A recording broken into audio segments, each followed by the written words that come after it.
diam saja. Iya, kan jadi kenapa dia tidak menjawab? Bisa saja begini, Mas Farid. Mbak Eka, ini kan bisa saja dia ragu. Saya sebenarnya ingin menghentikan, misalkan begini, saya sebenarnya tidak ingin melanjutkan pada dia. Tetapi saya berat, saya ingin mempertahankan rumah tangga ini. Tetapi di sisi lain saya juga ingin mendapatkan pada dia. Ini kan tidak dibolehkan seperti ini. Karena begini juga, orang ketika dia mau mempoligami, dia harus tahu kadar kewajiban kebutuhan lahir dan kebutuhan batin.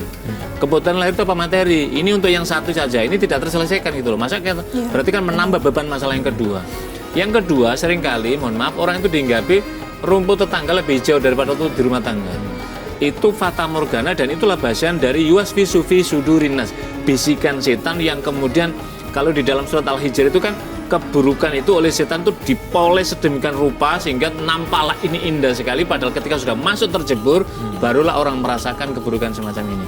Jadi kalau dalam hal ini Mbak Eka, selain tadi yang sudah ditempuh lagi, perkuat komunikasi dengan Allah, mudah-mudahan Allah memberikan hidayah pada suami sehingga suami mau kembali pada jalan.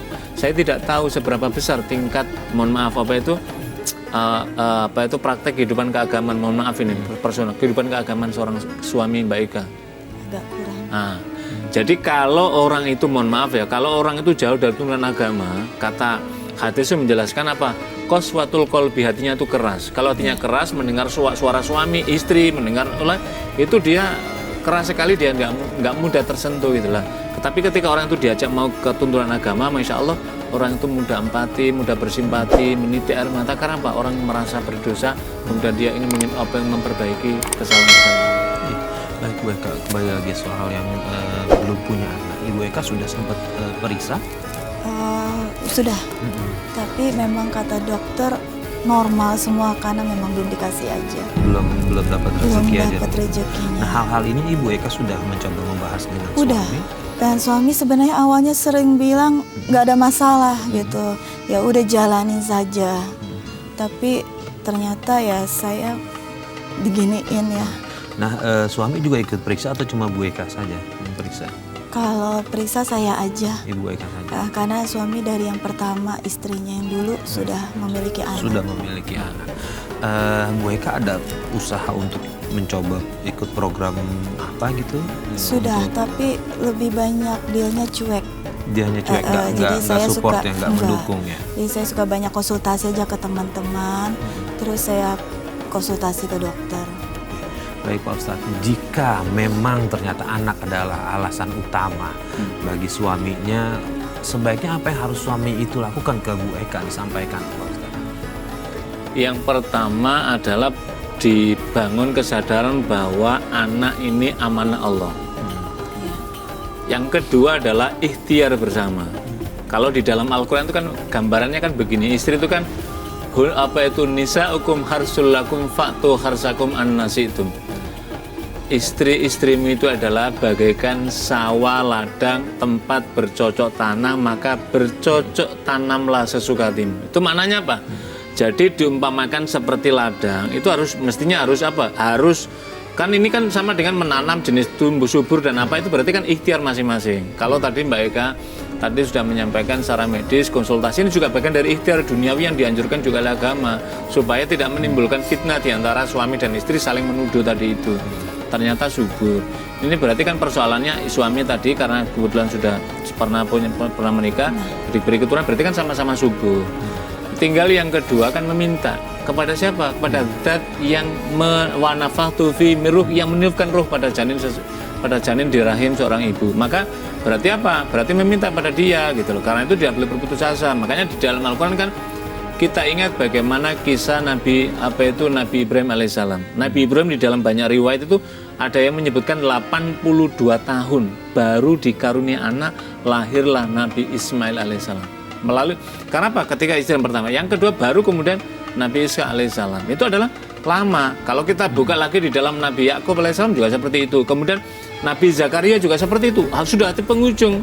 Sampai kemudian bagaimana sudah ratusan tahun sudah beruban. Kalau kita kehidupan modern kayaknya tidak mungkin, tapi kemudian Allah memberikan isyarat mukjizatnya, maka kemudian Allah berikan melalui di sana. Apa maknanya? Maknanya adalah perlu ikhtiar yang maksimal, medis tadi itu, melalui makan makanan, melalui beristirahat dan waktu dan seterusnya. Yang ketiga adalah memohon kepada Allah gitu loh, ikhtiarnya. Karena banyak Mas Farid dan Mbak Eka contoh-contoh dalam kehidupan berumah tangga di Indonesia, tokoh-tokoh besar Indonesia, ada yang sudah 10 tahun tidak dikaruniai anak. Barulah ikhtiar ke sana kemari, tak henti-hentinya berdoa, tak henti-hentinya pokoknya bermunajat, membangun kebersamaan, menguatkan istri dan antara istri dan suaminya. Akhirnya apa? Tahun ke-11 Allah berikan tanda-tanda, kemudian istrinya hamil, dan setelah itu ternyata sampai punya 4 anak dari seorang tokoh ini. Jadi ini adalah bagian dari bahwa ini Allah yang memberikan karunia. Nah, Bu Eka, saya kasih kesempatan untuk Bu Eka untuk bicara ke kamera. Siapa tahu suaminya Bu Eka nonton acara ini, dia tergugah hatinya untuk mencoba menyelesaikan masalah keluarga, masalah dengan Ibu Eka, ada keterbukaan di antara Bu Eka dengan suami. Iya, makasih. Ya semoga kalau dia nonton ya, saya berharap jika memang ingin kembali pulanglah. Tapi jika memang pengen sudahan, tolong kembalikan saya ke keluarga secara baik-baik, bukan ditinggal seperti ini. Insya Allah saya ikhlas, karena saya seorang perempuan ngikutin apa yang suami mau. Benar ya Pak Ustadz? Jadi saya jujur saya berusaha untuk belajar ikhlas, walaupun setiap hari saya menangis gitu. Saya sekarang sendirian, nggak ada siapa-siapa, tinggal sendiri, bekerja sendiri, berjuang sendiri. Tapi saya masih berharap dia untuk pulang dan kembali menjalankan rumah tangga yang baik, supaya kedepannya saya berusaha berdoa terus supaya dia mau berubah. Keluarga Ibu sudah tahu? Dia Keluarga pergi? kakak sudah, dan mereka memberikan pilihan ke saya. Terserah mana yang terbaik buat saya. Tapi saya kembali lagi sebagai seorang istri, ya saya mengikuti kemauan suami. Dia kalau memang mau pisah, tolong kembalikan saya ke keluarga dengan baik-baik dan bicara, bukan pergi seperti ini. Tapi kalau memang mau kembali, silakan pulang, tapi tolonglah berubah untuk kebaikan ke depan, gitu Mas Fatih. Pak Ustadz, ya etikanya sebaiknya harusnya seperti apa nih Pak Ustadz? Tuntunan agama menyatakan ketika ada konflik misalkan antara suami dan istri, tahapannya itu yang pertama adalah berpisah kamar. Istri di kamar satu, suami di kamar satunya. Kalau kamarnya satu bagaimana Ustaz? Suami istri di kamar, istri di ruang tamu, kira-kira begitu. Apa maknanya? Karena masing-masing ketika ada ujian, sedang hujan deras macam-macam, tiba-tiba ada keinginan kebutuhan batini masih berada di dalam rumah. Yang kedua, hikmahnya apa? Supaya rahasia rumah ini tidak keluar terbuka di luar rumah, cukup berdua saja. Ini dalam rangka bagian apa? Siapa yang menutupi aib di antara masing-masing, man satara musliman satarallahu yaumal qiyamah. Siapa yang menutup rahasia di antara masing-masing hamba Allah, nanti di akhirat juga Allah tutup rahasianya ini. Yang kedua, apa yang dilakukan oleh Mbak Eka ini sudah luar biasa loh. Kata al-hadis, ad-dunya mata wa khairu mata ya al-mar'a sholihah. Dunia itu adalah perhiasan dan sebaik-baik perhiasan dunia itu adalah wanita yang soleh. Ini dengan perlakuan istri suami tadi yang KDRT masih mau membuka diri menerima suaminya kembali. Kenapa? Ada harapan ke depannya supaya ini diperbaiki sehingga Allah merahmati, Allah meridhoi. Inilah bagian dari keluarga yang dicita-citakan, karena Mbak Eka tidak ingin ini adalah terjadi mufaraqah perceraian. Yang ketiga, Mbak Eka ini menginginkan kalau memang suami ini sudah tidak mau lagi mempertahankan rumah tangga ini, Mbak Eka minta apa? Cara yang ketiga, Al-Quran juga menyatakan apa? Kembalikan kepada keluarganya dengan cara yang baik sebagaimana dulu engkau meminta dari keluarga itu secara baik. Itu yang pertama.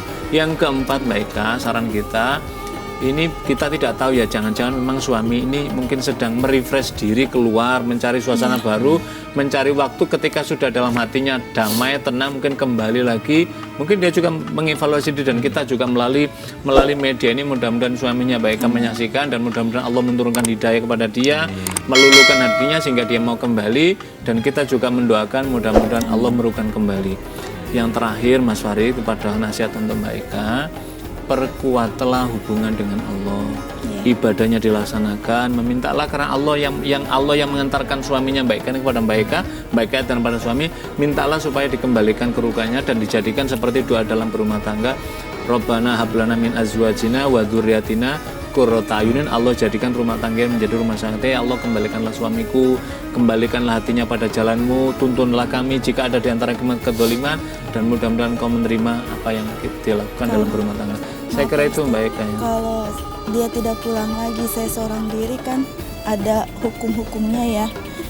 Seberapa lama saya untuk pernikahan ini secara agama? Iya, kalau di buku nanti Mbak Eka bisa lihat di dalam buku Segot Talak itu kan ada dijelaskan di sana.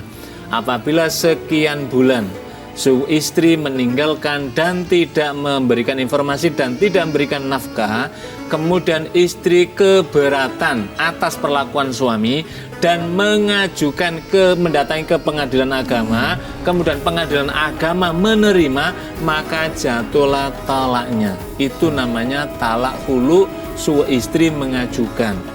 Jadi di sana mananya Pak? Hukum agama memberikan perlindungan kepada istri, kepada hak suami dan juga hak kepada istri tanpa harus ada yang didolimi. Tapi sebelum itu semuanya terjadi, mudah-mudahan kita juga mendoakan 1-2 hari ini, mudah-mudahan Allah memberikan hidayah rumah tangga Mbak Eka dan suaminya Allah kembalikan sebagaimana semula. Amin. Ya. Baik Pak Ustadz, terima kasih atas Sama-sama, nasihatnya. Dan buat Mbak Eka, saya doakan mudah-mudahan bisa segera ada jalan keluar.